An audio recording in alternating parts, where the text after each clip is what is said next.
সামনেই দুর্গাপুজো আসছে।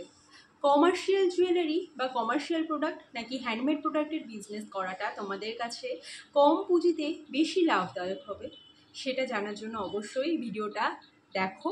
এবং যারা বিজনেস স্টার্ট করার কথা ভাবছো, আর দেরি না করে বিজনেস স্টার্ট করে দাও, কারণ চাকরি বাকরির অবস্থা যা ওয়েস্ট বেঙ্গলে, তাতে বিজনেস ছাড়া আমাদের কোনো গতি নেই। আর আমাদের মেয়েদের স্বাবলম্বী হওয়াটা কিন্তু খুবই প্রয়োজন। তাই দুর্গাপুজোর আগে, দুর্গাপুজোয় জমিয়ে বিজনেস করার জন্য অবশ্যই এই ভিডিওটা সম্পূর্ণ দেখো।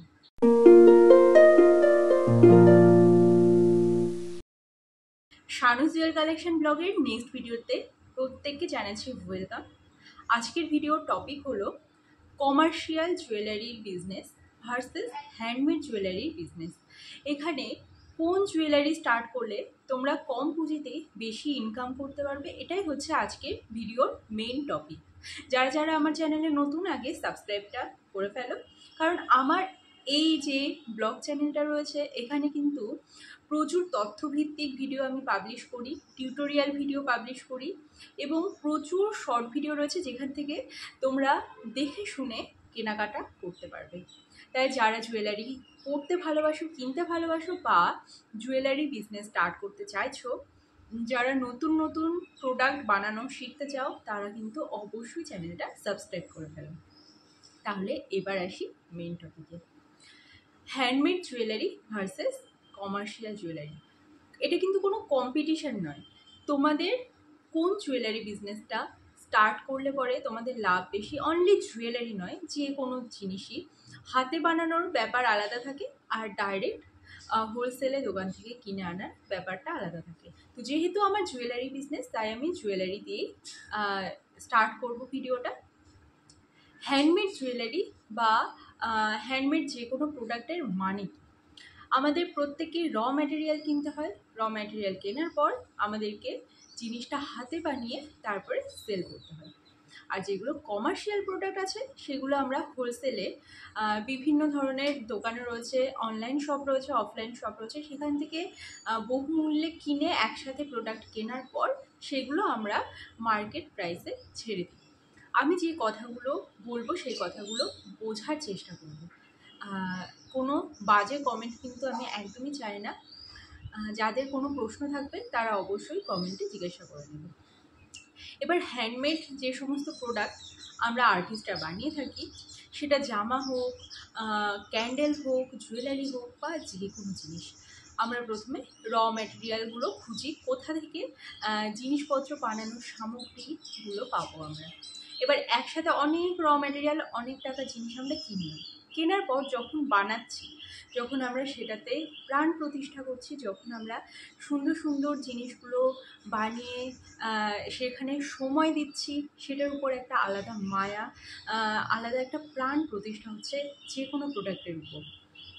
এরপর যখন সে জিনিসটা সেল করব, ভেতর থেকে একটা প্রাইস কিন্তু আমরা বুঝতে পারবো যে এটার প্রাইস এটা নেওয়া প্রয়োজন। মার্কেটের প্রাইস আমরা জানি, ঠিক আছে। হ্যান্ডমেড ধরো একটা জুয়েলারির প্রাইস মার্কেট কীরকম চলছে আমি জানি, কিন্তু আমি যে জুয়েলারিটা বানাচ্ছি সেটা কিন্তু সম্পূর্ণ ইউনিক। আমি যে ক্যান্ডেলটা বানাচ্ছি, আমি যে জামাটা বানাচ্ছি, সেটা কিন্তু সমস্তটাই ইউনিক। আমি ছাড়া সেটার মূল্য অন্য কেউ ঠিক করতে পারবে না। কিন্তু সেখানে কমার্শিয়াল প্রোডাক্টের ক্ষেত্রে কি হয়, জিনিসটা কিনলাম, ওই একই জিনিস আরও অনেকে কিনছে, অনেকে সেল করছে। এবার তুমি যদি 10 টাকা বেশি নিতে চাও, পারবে না, কারণ তোমাকে তখন বলবে একেবারে অতিরিক্ত দামে উনি মাল বিক্রি করছে, ওখান থেকে নেওয়া যাবে না। কিন্তু হ্যান্ডমেডের ক্ষেত্রে কিন্তু সেই জিনিসটা হয় না। তুমি কিন্তু কাস্টমারকে বোঝাতে পারবে যে এই জিনিসটা মানে রেয়ারেস্ট, কারণ তুমি সেটা মাথা থেকে বুদ্ধি খাটিয়ে বের করেছো। তুমি প্রোডাক্টগুলো বানাচ্ছ যখন, তখন সেটাতে আলাদা সময় দিচ্ছ, ইমোশন দিচ্ছ, আলাদাভাবে তৈরি করছো। সেটার প্রোডাক্টের মানে সেই প্রোডাক্টের প্রাইসটা তুমি ছাড়া কিন্তু অন্য কেউ সেটার দাম নির্ধারণ করতে পারবে না। সেখানে কমার্শিয়াল প্রোডাক্টটা যেটা বললাম, অতিরিক্ত দামে কিন্তু বেচা যাবে না, এবং লাভটাও কিন্তু খুবই স্বল্প পরিমাণে থাকে। এবার সবাই তো আর্টিস্ট হয় না, সবার মধ্যে শিল্প সত্তাও থাকে না, ইন্টারেস্টও থাকে না, কিন্তু বিজনেস করতে চায়, ঠিক আছে। সেসব ক্ষেত্রে একবারে অনেক ধরনের জিনিস কিনে আনলে তারপরে সেটা নিয়ে বিজনেস করলে সেটা খুবই ভালো কথা। কিন্তু কম পুঁজিতে বেশি লাভের চিন্তা করলে পরে অবশ্যই হ্যান্ডমেডের দিকটায় এগিয়ে যাওয়ার দরকার, এটা আমার পার্সোনালি মতামত। কারণ যখনই আমি র ম্যাটেরিয়াল প্রচুর কিনছি, কেনার পর বানাচ্ছি, আমার কিন্তু র ম্যাটেরিয়াল অল্প পরিমাণে লাগছে, কিন্তু দামটা আমি বিশেষত আমার যে কর্ম, মানে আমি যে কাজটা করছি, যে সময়টা দিচ্ছি, সেটার দামটা নিচ্ছি। সেক্ষেত্রে আমার পুঁজি কম লাগছে, খাটনিটা বেশি লাগছে, এবং সেই দাম মানে সেভিংসের ক্ষেত্রে আমার সুবিধা হবে। সেখানে কমার্শিয়াল যে কোনো প্রোডাক্ট কিনলাম, সেখানে আমাদের কিন্তু টাইম ওয়েস্ট হচ্ছে না, ঠিক আছে। এই সময়ের ব্যাপারটা হচ্ছে মেইন ডিফারেন্স এই দুই ধরনের প্রোডাক্টের মধ্যে। তো যখন কমার্শিয়াল জিনিসগুলো আমি কিনছি, কেনার পর সেগুলো সেল করছি, আমার টাইমের একদমই কোনো ব্যাপার লাগছে না, আমাকে জিনিস আলাদাভাবে তৈরিও করতে হচ্ছে না, সেগুলো আমি বেচে দিলাম, স্বল্প পরিমাণে লাভ রাখলাম। সে আবার কিছুদিন পর যখন আবার নতুন স্টক আনবো, তখন আমাকে আবার খরচ করতে হচ্ছে, বাট সেভিংস যেটা হচ্ছে সেটা খুবই স্বল্প পরিমাণে হচ্ছে। বাট হ্যান্ডমেডের ক্ষেত্রে কি হচ্ছে, র ম্যাটেরিয়াল একবারে কিনে রাখা হচ্ছে, সেখান থেকে তুমি প্রচুর অঢেল পরিমাণ জিনিস বানাতে পারবে।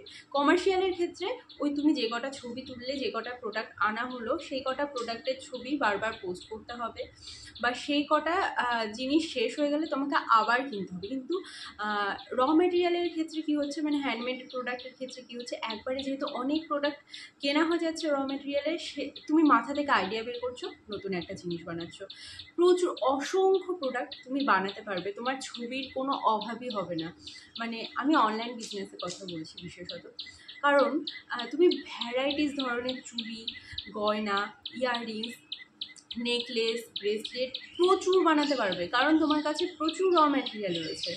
তুমি এক একটা প্রোডাক্ট সেল করবে যে দামে, সেই দামে তোমার আরও র ম্যাটেরিয়াল হয়ে যাবে। কিন্তু কমার্শিয়ালের ক্ষেত্রে সেটা করা সম্ভব হয় না। একটা ধরো 100 টাকার জিনিস আমি কিনলাম, সেখানে আমি 250 টাকায় সেল করছি, তাহলে 150 টাকা লাভ হচ্ছে। বাট 100 টাকার র ম্যাটেরিয়াল কিনলে পরে তুমি সেখান থেকে 500 থেকে 600 টাকার জিনিস কিন্তু বানিয়ে তুমি বিক্রি করতে পারবে। ডিফারেন্সটা এখানটায়। এবার হ্যান্ডমেড জুয়েলারিতে তোমরা কী কী বানাতে পারো সেটা আমি একটু দেখিয়ে দিচ্ছি। প্রথমত এই ধরনের ক্লে জুয়েলারি রয়েছে, ঠিক আছে। এই ক্লে জুয়েলারিগুলোতে তোমার রং লাগবে, ক্লে লাগবে, আরও কিছু কিছু উপাদান লাগবে এগুলো জিনিসগুলো বানাতে। বাট এর মধ্যে প্রধান গুরুত্ব দেওয়ার যে বিষয়টা, সেটা হচ্ছে তোমার আর্টিস্টিক ভাবনা। তোমার মধ্যে যদি শিল্পসত্তা থাকে, তবে তুমি হ্যান্ডমেডের বিজনেস করতে পারবে, নইলে কিন্তু পারবে না। আরও একটা জুয়েলারি দেখিয়ে দিচ্ছি। এই কালেকশানটা দেখো, এখানটায় সম্পূর্ণ 3Dতে গেছে। এই যে সমুদ্রের ঢেউটা দেখছো, সম্পূর্ণ 3Dতে গেছে। তাহলে পর এই সমস্ত ভাবনা যখন আনতে হয়, তখন অবশ্যই বুদ্ধি খাটাতে হয়। অবশ্যই এই প্রোডাক্টের পিছনে আমার যে খরচাটা হয়েছে, তার থেকেও বেশি আমার সময় লেগেছে। সেখানে আমি যে ইনকামটা করতে পারবো, অবশ্যই কম পুঁজিতে বেশি ইনকামটা আমি করতে পারছি। তারপরে একটা দেখাচ্ছি ফেব্রিক জুয়েলারি। এইগুলোকে বলা হয় ফেব্রিক জুয়েলারি, অর্থাৎ কাপড়ের জুয়েলারি। এখানটা জুটের কালেকশন থাকছে, ঠিক আছে। এই জুয়েলারিগুলো বানাতে তো একদম মিনিমাম পুঁজিতে তুমি শুরু করতে পারবে, মানে খুবই কম পুঁজিতে তুমি শুরু করতে পারবে এবং অনেক দামেও বিক্রি করতে পারবে। এরপর আসছি রেজিন প্রোডাক্টে। রেজিনে এই ধরনের শোপিসগুলো রয়েছে, তারপরে বড় বড় ফটো ফ্রেম রয়েছে, তারপরে রেজিনে জুয়েলারি যেরকম এই ধরনের ইয়াররিংসগুলো রয়েছে। এগুলো এক একটা আমি আমার প্রাইস হচ্ছে 600 টাকা করে, ঠিক আছে। অনেক সময় লাগে এগুলো বানাতে, যে কারণে এগুলোর দাম বেশি পড়ে। তারপরে র মেটেরিয়াল আছে, এই যে এটা দেখো, এটাও রেজিনের রয়েছে, এখানে ফ্লাওয়ার প্রিজার্ভেশন। এগুলো র মেটেরিয়ালের দামও বেশি হয়, ইভেন এগুলো বানাতেও সময় লাগে, সে কারণে মার্কেট প্রাইসও হাই, এবং তুমি যা ইনকাম করবে এটাও কিন্তু সেই কম পুঁজিতে বেশি ইনকামের মধ্যেই যাচ্ছে। আরও আসছে পলিমার ক্লে জুয়েলারি। এইগুলো হচ্ছে মিনিয়েচার টাইপের, ঠিক আছে। এটা যেমন আছে কেক, পুরো কেকের মতো দেখতে, ঠিক আছে। এরকম অনেক সুন্দর সুন্দর নেকলেস, ইয়াররিংস, এগুলো পলিমার ক্লে দিয়ে তোমরা বানাতে পারবে, যেগুলো হয় ওভেন বেকড, মানে ওভেনে বসিয়ে এগুলোকে অনেকক্ষণ ধরে ভালোভাবে তাপ দিয়ে বানাতে হয়। আর এগুলো কিন্তু সবাই বানাতে পারে না। তাই যদি হ্যান্ডমেড জুয়েলারি শিখতে চাও বানানো, আমার কাছে 4টে কোর্স অ্যাভেলেবেল রয়েছে। Air dry clay, polymer clay, resin এবং ফেব্রিকের জুয়েলারি। মে মাসে ক্লাস স্টার্ট হচ্ছে। বুকিং কিন্তু শুরু হয়ে গেছে, প্রচুর মানুষ বুকিং করছে, আমার স্টুডেন্টরা বেরোচ্ছে এবং তারা কিন্তু বিজনেস স্টার্ট করে দিয়েছে অলরেডি। তো সামনেই যেহেতু দুর্গাপুজো, তোমরা দেরি করো না। আমি আবারও বলছি, শানু জুয়েল কালেকশনের গাইডেন্স তোমরা নিতে পারো, তোমরা যে কারোর গাইডেন্স নিতে পারো, কিন্তু আমি বলবো আমি কিন্তু আমার বেস্টটা দিয়ে চেষ্টা করি তোমাদেরকে শেখানোর। র ম্যাটেরিয়াল কোথা থেকে কিনবে, কোনো প্রবলেম হলে সেগুলোকে হেল্প করা, সঙ্গে সঙ্গে রিপ্লাই দেওয়া, এই ধরনের ক্যাপাসিটি কিন্তু সবার মধ্যে থাকে না। আমি তোমাদেরকে সব সময় সব মুহূর্তে হেল্প করব। তাই যারা যারা জুয়েলারির কোর্স করতে চাও তারা কিন্তু অবশ্যই যোগাযোগ করে ভর্তি হয়ে যাও, কারণ এরপর র ম্যাটেরিয়াল কেনার একটা ব্যাপার আছে।